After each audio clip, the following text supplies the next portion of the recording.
think I can go in. Well, let's go in. I'm gonna sit down. Just take this moment in.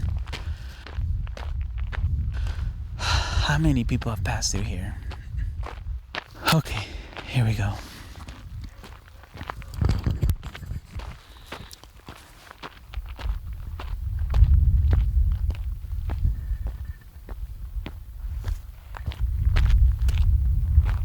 Thank you for letting me come into your home and your place. And I respect you and your place. Thank you. I respect your land and thank you for allowing me to visit. As I sit here, surrounded by the traces of a distant past, I can't help but feel a world away from the everyday hustle. I'm at Wupatki National Monument in Arizona. Out here, there's no phone buzzing, no emails to answer. Out here, there's finally space to breathe, to think, to really connect. This place is so vast and remote, holds a powerful link to a time and people whose legacy is still alive in every stone and every gust of wind. The significance of what this land represents, the stories, the lives, the history, still lingers in the air.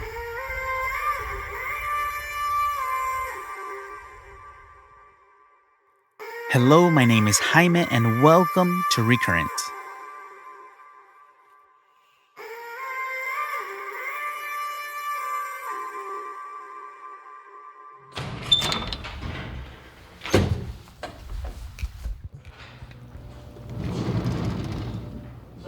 For me, visiting Wupatki is more than just another visit to a historical landmark.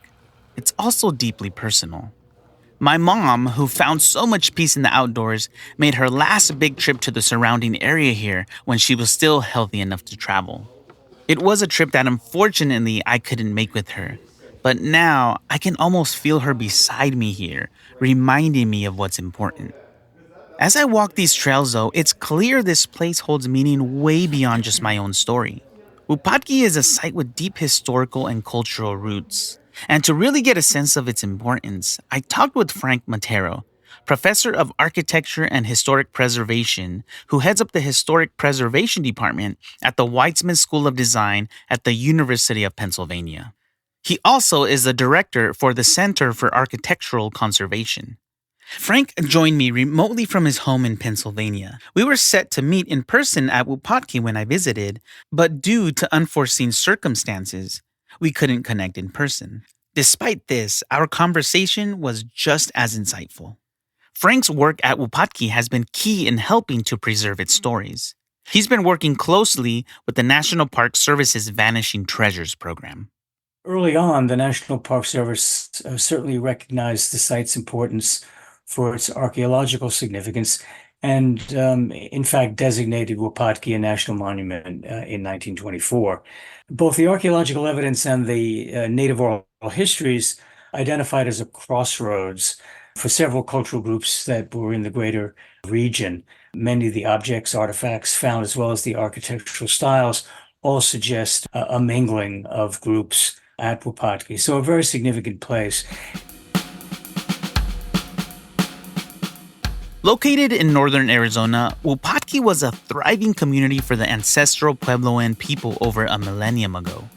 The climate was cooler and wetter than it is today, and as the community grew, small scattered homes gave way to larger pueblos surrounded by smaller pueblos and pit houses.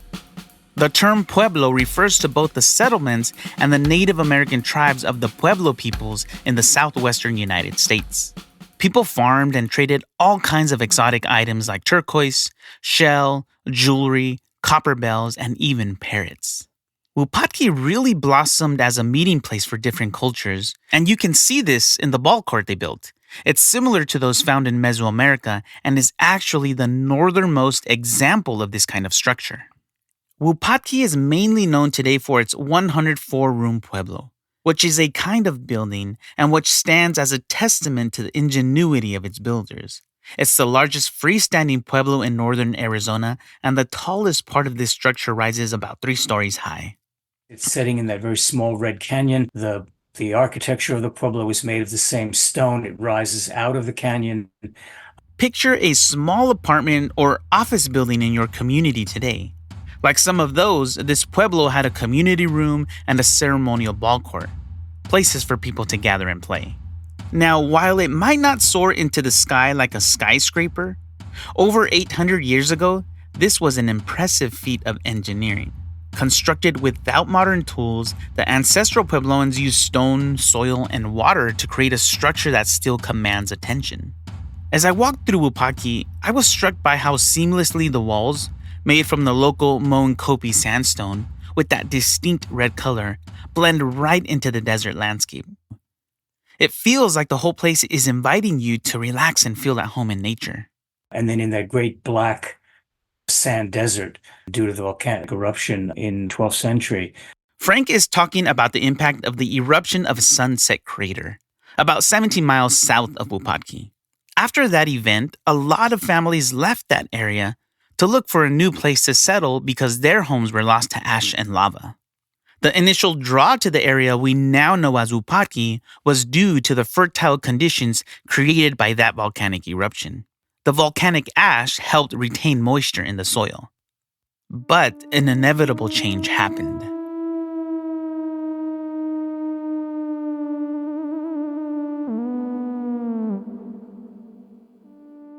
The Pueblo Wupatki was abandoned around the late 13th century, likely due to a combination of factors. As the population grew, the demand for resources like water, firewood, and fertile land increased. Over time, these essential resources may have been depleted, making it hard for people to survive and prompting them to seek out more sustainable living conditions elsewhere. And then there was climate change. Over time, the climate in the region became drier and less predictable. And for many indigenous cultures, movement and migration are deeply rooted in spiritual beliefs. Leaving Wupatki could have been influenced by these cultural practices, seeing migration as a way to live in harmony with the land. Despite these challenges, the legacy of Wupatki endures. But, all of these sites are ancestral sites to contemporary Native American communities. So each is unique in its own way in terms of its relationship to those communities. And in this case, we have 13 acknowledged affiliated Native American pueblos who claim ancestry. Keshe koton lagi dikinawa o kevon ku yai tileshina hamano dio yato kya ko down toa ko awan chatla. Hello, good afternoon. My name is Kevin Kuyaiti. I come from the Pueblo of Zuni. How we reference the Pueblo in our language is Halona Itiwana. I also represent the son and child of corn clans, and appreciate the time and the space for being here. Going back into how I see Wupatki as an importance culturally, it's a part of our history in the physical aspect of where our people migrated. I had been in communication with Kevin up until my trip to Wupatki. Then suddenly, radio silence from him. We had originally planned to meet at Wupatki for him to give me a tour. I was worried, but still felt confident that somehow we would meet or at least talk through Zoom. When Kevin and I couldn't connect as planned, I decided to tour Wupatki and its surrounding area by myself. Exploring the site alone turned out to be exactly what I needed. I left Wupatki feeling refreshed and happy from the experience, yet a little nervous as I was unsure of who I would interview next. As I sat in downtown Flagstaff, eating pizza and reflecting on the day, my phone buzzed with a text message. It was Kevin. He wrote that he was on his way to Flagstaff to meet me. I let out a huge sigh of relief. I met up with Kevin to really understand the cultural and spiritual significance of Wupatki. Kevin was friendly, respectful, and brought a wisdom beyond his years. He wore his Ancestral Lands Conservation Corps beanie and looked every bit the outdoorsman. I felt an immediate sense of comfort. His presence put me at ease, and it was clear that he was deeply connected to the land, its stories, and its energy. He is a program manager at Ancestral Lands Conservation Corps, a program that engages underrepresented Indigenous youth and young adults in conservation service programs that reconnect participants to the land, their cultural heritage, and their traditions. The program's vision is to lead their nations back to ecological and cultural well-being.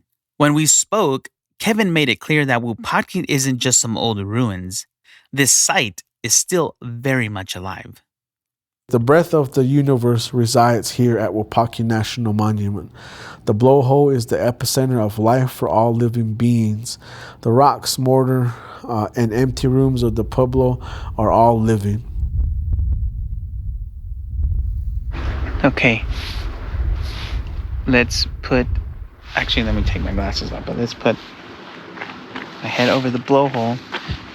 See what happens. Ooh, I can feel that. Didn't blow my hat off, but definitely can feel it. See if we can hear it.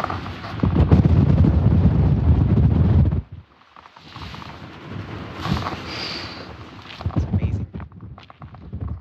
I was able to explore the blowhole myself at Wupatki. Not knowing what it was or what it represented yet, it was still impressive to feel and experience. When Kevin talks about the blowhole, he's talking about a natural vent. Wupatki National Monument is full of earth cracks, fissures, and vents, some of which connect to a vast underground system of caverns spanning over 7 billion cubic feet in volume. These cracks and vents breathe with the earth, pulling in air overnight and releasing it during the day. Locals often refer to them as blowholes because of the noticeable movement of air in and out. I don't know the exact science behind the blowhole, but for me, that's the knowledge that I can obtain to this day. Culturally, I see it existing because it's the breath. What we also call it's our windpipe. The blowhole at Wupatki isn't just a natural wonder. It's a living connection between earth and sky, a sacred breath that ties the past to the present. For the Hopi, Zuni, Diné, and Southern Paiute peoples, this vent holds deep spiritual significance. The Zuni call it where Mother Earth's breath is felt, seeing it as a powerful spot for seeking strength, meditation, and prayer.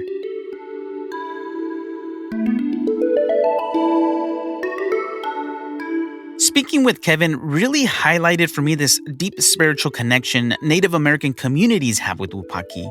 That's why preserving it is so important. It's about keeping that link to the past alive so future generations can tap into the wisdom and spirit of this place.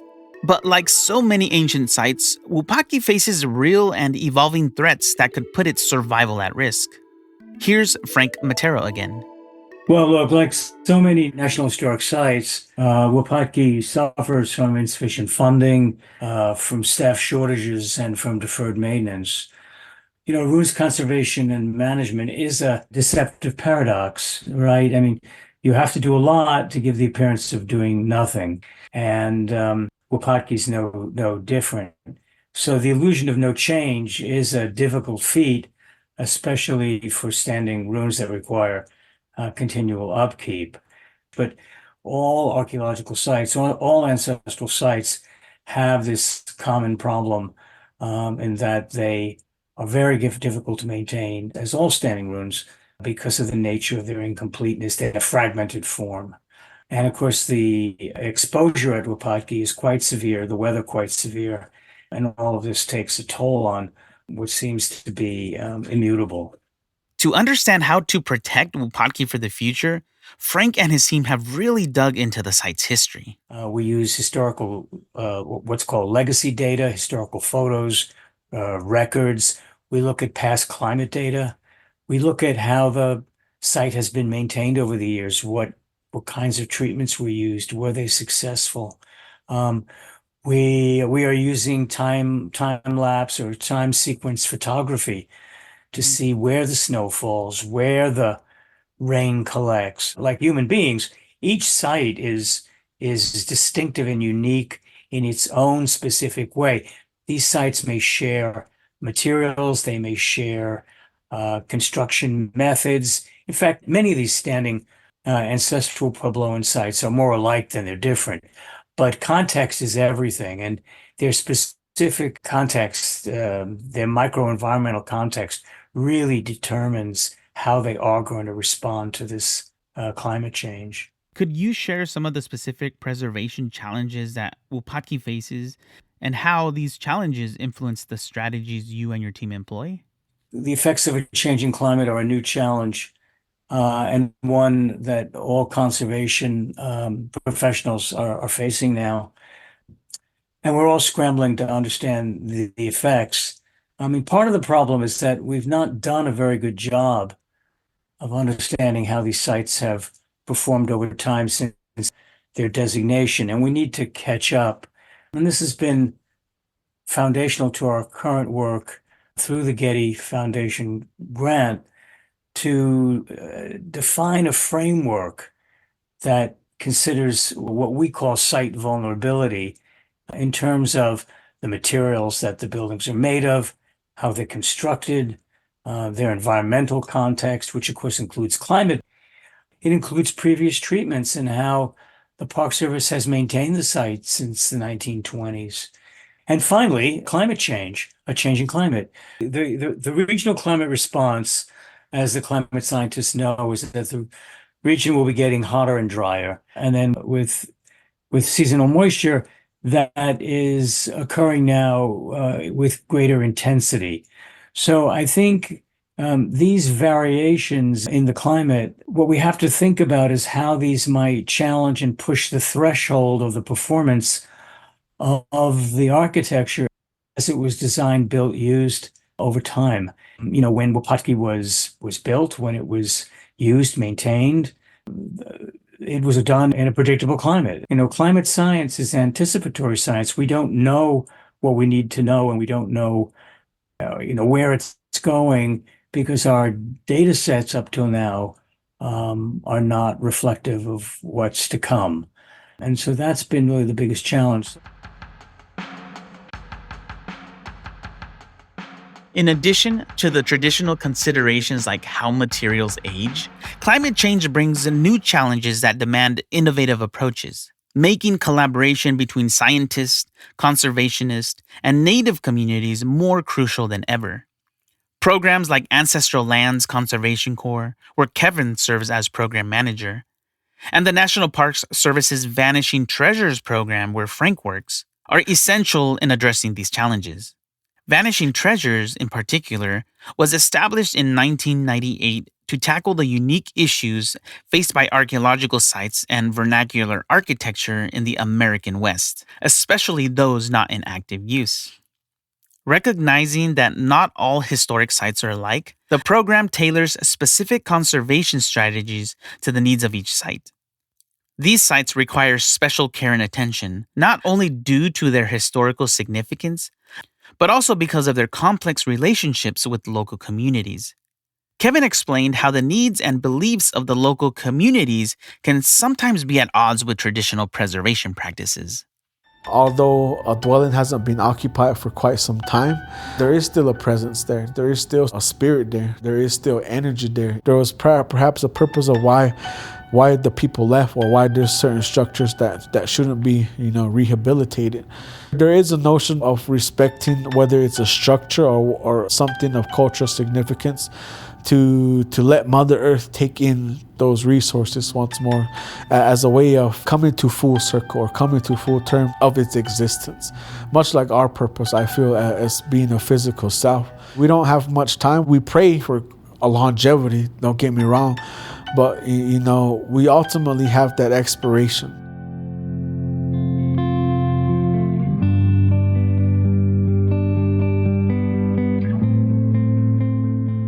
For Kevin, the buildings are alive, and therefore one thought to honor that presence, that spirit and energy that is still there, would be to let certain buildings crumble and return to the earth. The collaboration and consultation with local native communities is a vital and delicate part of balancing conservation needs with the personal stories, history, and spiritual connections that tie a site to the people who've called it home for centuries. I asked Frank how he balances the physical conservation of the structures with the need to respect and honor the cultural connections. Well, the answer is a simple one. You do it through consultation. You do it through discussion and listening. For far too long, the power imbalance has been that, the designated stewards, the National Park Service or other agencies, have primarily felt the need to have the responsibility to answer all the questions. And through the process of consultation, I think we can achieve a much more equitable and sustainable way of conserving and managing these sites. And it's honestly, for ancestral sites, it's required by law. So I think, the legislation in reaching out to cultural partners has been a godsend. During our chat, Frank said something that really made me think. I think it's very important in the process. You talk about cultural sensitivity, that is all the difference between calling something a site and calling it a place. A place has meaning to, attendant communities who claim it as an ancestral site. Involving those communities with ancestral ties to a site turns ruins into a living, breathing place. But what does this consultation process look like in practice? Frank gave me an example. The request that was made in our case from the engineering team, who wanted to take cores of the walls for structural calculations. And although it would be the very best way to get the data that was needed from a scientific professional viewpoint, was not the best for Native partners who felt that form of investigation was very invasive and it was harmful. So in the process of consultation, we backed off from that request and found other means less destructive, in fact, non-destructive, to get the data. Preserving a site this way is a huge effort, and it demands a lot of resources. That's where partnerships like the one with Getty have been a game changer. Getty's support has brought resources that are usually hard to come by in conservation work. This has allowed the team at Wupatki to develop and implement a comprehensive conservation plan over 3 years, a process that most grant projects just can't afford. We rarely have these kinds of resources that the foundation provided to take a big step back and have the luxury of thinking through something like a model framework. Usually, and particularly in the Park Service's case, it's hurry up and fix it. We need to come up with a solution now. And this really gave us the time and the resources to put a team together. What I can say secondarily is that because archaeological sites are also have been for many years of great interest to the Getty Conservation Institute, the GCI, we've discussed partnerships in terms of bringing their expertise into the need for greater analysis of the materials of the site, in which these materials are changing in the face of climate. Working together, Getty and the preservation team at Wupatki have unlocked new opportunities for in-depth analysis and a clear understanding of the site's materials and preservation needs. Frank told me about some exciting work they're doing, integrating traditional knowledge and empowering Native communities as stewards of this important site. It's about respecting and revitalizing the skills and wisdom that have been passed down through generations. We're still exploring this relationship between traditional skills and what conservation brings as its own methodology and set of tools and approaches. Again, why this was such an important project for me personally.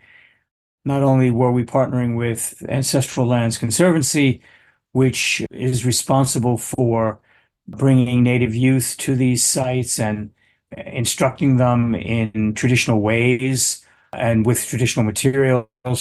What we wanted to do was look at that and see how it could intersect with both conservation principles and, where necessary, conservation practices and materials and methods.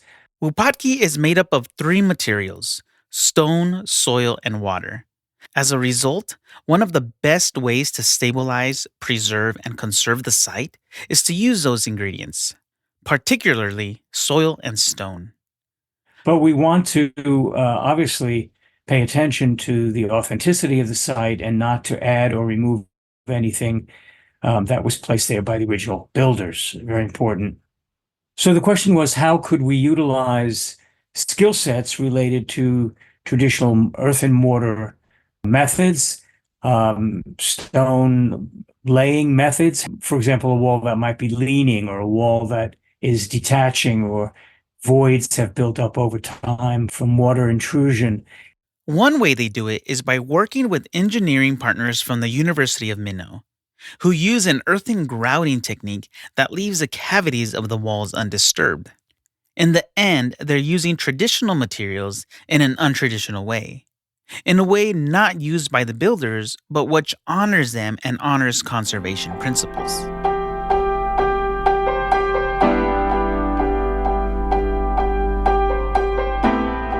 Back with Kevin, who both works on the site and accesses it as an ancestral site, I understood why this collaborative approach to preservation is so valuable.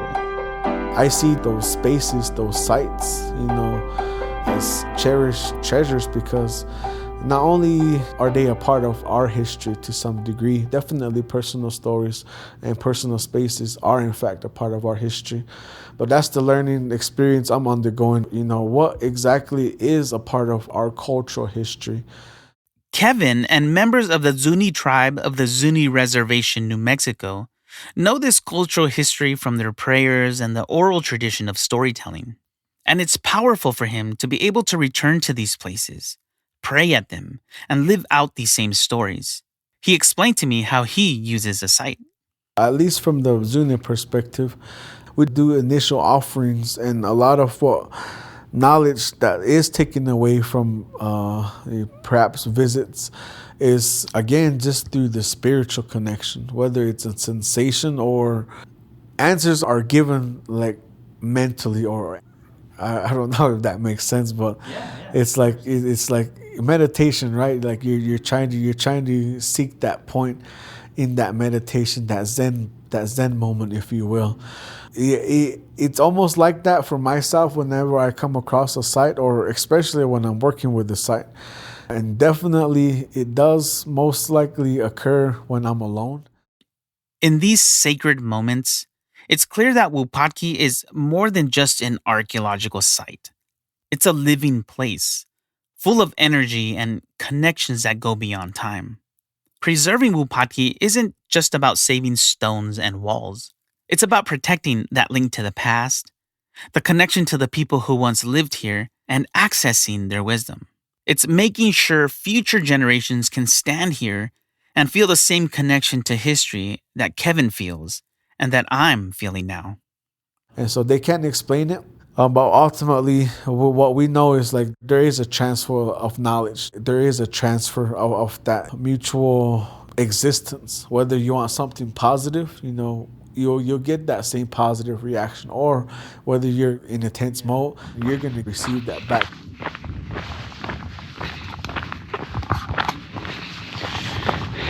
There's something about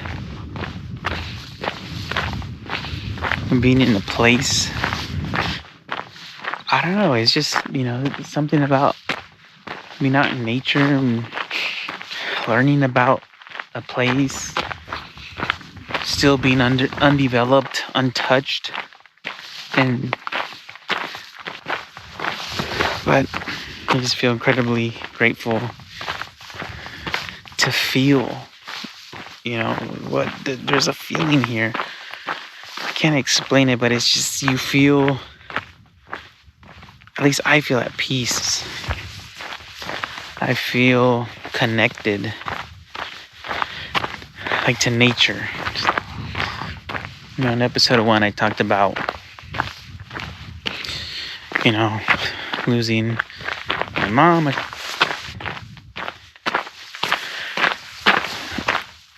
The last time my mom was in Flagstaff, I couldn't be here. And so,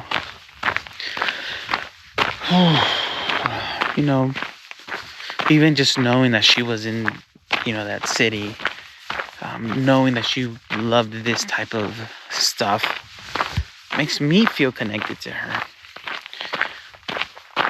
Like I'm continuing that legacy of, okay, Mom, you gave me the love of nature, of, visiting places, new places, being adventurous, her and my dad. And so I feel like I'm continuing that as well. I feel connected to them. I feel so incredibly grateful just to be able to do this. And so, as we face challenges like climate change and the inevitable passage of time, the importance of preserving cultural heritage at places like Wupatki becomes even clearer. This place might appear empty and abandoned today, but it's far from forgotten. There are 13 native communities that hold deep ties to Wupatki. Countless stories, lives, and families are connected to this land. Even though it is no longer physically occupied, it is remembered and cared for. The Hopi believe that the people who lived and died here remain as spiritual guardians watching over the site. Stories of Wupatki are passed on among the Navajo, Zuni, and other Native American tribes in the region. Thanks to programs like Ancestral Lands and Vanishing Treasures and the support of the Getty Foundation, we're not just preserving old structures, we're protecting the cultural heritage of Wupatki, ensuring its legacy continues to inspire and connect us all, now and in the future.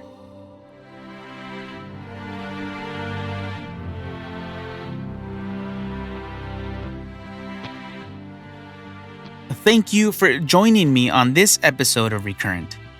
Join me in 2 weeks as we continue to explore the cultural heritage stories around us and finish off this first season.